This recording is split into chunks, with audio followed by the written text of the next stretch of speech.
Does Leviticus 25 support slavery? A question with the theological weight of a wrecking ball and the ethical punch of 1,000 sermons. The reply came from none other than Frank Turek, patron saint of apologetics by analogy, flanked by the cross-examined crew. In typical Turek fashion, the answer was less a clear exegesis and more a tap dance through time privilege politics. And Ron DeSantis? Here's the response. Frank, with all the rhetorical grace of a dodgeball champion, began by assuring us that Old Testament slavery wasn't like that kind of slavery. You know, the horrific, flesh-dealing, back-breaking, lash-cracking, family-destroying kind suffered by black Americans. No. Ancient Hebrew slavery, we're told, was like employment, but unpaid. So basically an internship with chains. Then the focus shifted to Leviticus 25, the passage that gives Israelites divine permission to own foreigners and their descendants as permanent property. The Inquisitor noted the obvious. Israelites couldn't be beaten, but aliens could be bought, inherited, and implicitly treated differently. Turek's answer? Well, Israelites had special privileges. The divine caste system, holy apartheid, if you will. Because nothing says God is just like sanctified ethnocentrism. Now let me tell you about Frank Turek and the cross-examined organization. Turek is the kind of apologist who'd try to rationalize the smell of sulfur by explaining it's just God's version of incense.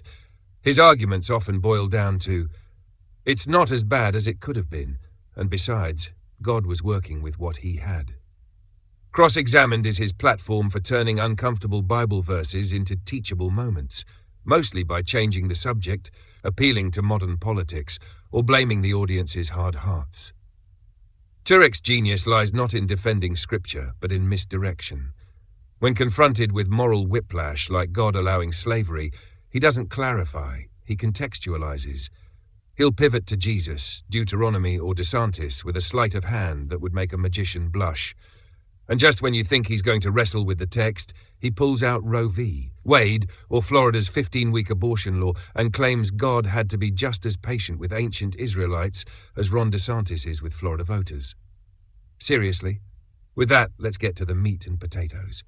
Let's be absolutely clear. Leviticus 25 doesn't describe some divine HR policy. It explicitly permits ownership of foreigners as property, passed on like heirlooms. That's not indentured servitude. That's slavery, full stop.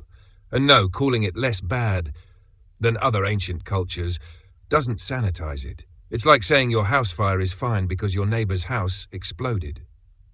Turek's argument hinges on the notion that God is bound by the moral limitations of Iron Age tribalists, that divine omnibenevolence had to pace itself, because apparently the Almighty needed to tiptoe around Bronze Age sensitivities. It's theological Stockholm syndrome, justifying ancient cruelty as divine patience. If God had said, "You shall not own another human being," would the Israelites have rioted? Turned atheist? Imploded from cognitive dissonance? Worse yet, Turek tries to lull you with modern political analogies. But banning abortions in 15-week increments isn't the same as permitting slavery for foreigners while protecting your own kin. One is strategy, the other is selective dehumanization. In conclusion, Turek's apologetics doesn't defend the Bible, it deflects from it. His theology asks us to grade God on a curve, ignore the clear moral implications, and believe that divine morality must evolve like iPhone updates. But if morality must be revealed incrementally, then why claim the Bible is the final word? If the Old Testament was moral kindergarten, why are we still quoting it like a PhD thesis? Frank Turek didn't answer the question. He rebranded the problem, buried it in historical whataboutisms, and hoped the music would drown out the verse.